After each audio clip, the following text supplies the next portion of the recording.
Go! Kunting kalaman ito si Kuya Kim Koy at nandito tayo nga sa Tagpuan Cafe upang tilawan ang unayin ang ating sariling buffet. Tingnan natin ang kanilang mga sulod dito. Makikita natin na dito ang paborito ng mga kanding, ang gulay. At makikita din natin dito ang napakalamig wati spaghetti. Butangan natin ang wati spaghetti.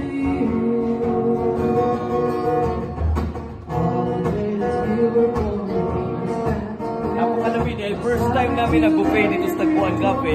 First time ko din na tilawan ang aming buffet. Bubutang tayo dito ng matcha worm. Matcha worm.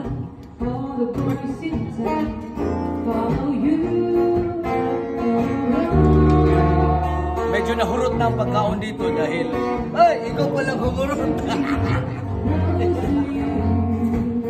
At saka may dessert. Kaunting ka naman pag kayo ay kumakaon sa mga buffet, huwag kayong magkaon ng daming pagkanon. Ang unahin nyo sa paghurot ay ang mga sudan.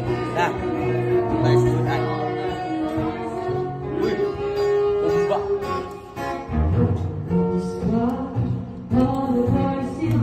At saka ang napakadaghan na chop suey. At ang napakalamig bakareta. Isa sa bestseller ng Tagpuan Cafe ang bakareta. At makikita natin, syempre dahil tayo Pinoy, isagol-sagol na natin na parang lamaw. Mas marami, mas lami. At saka, paborito, bangos aladato.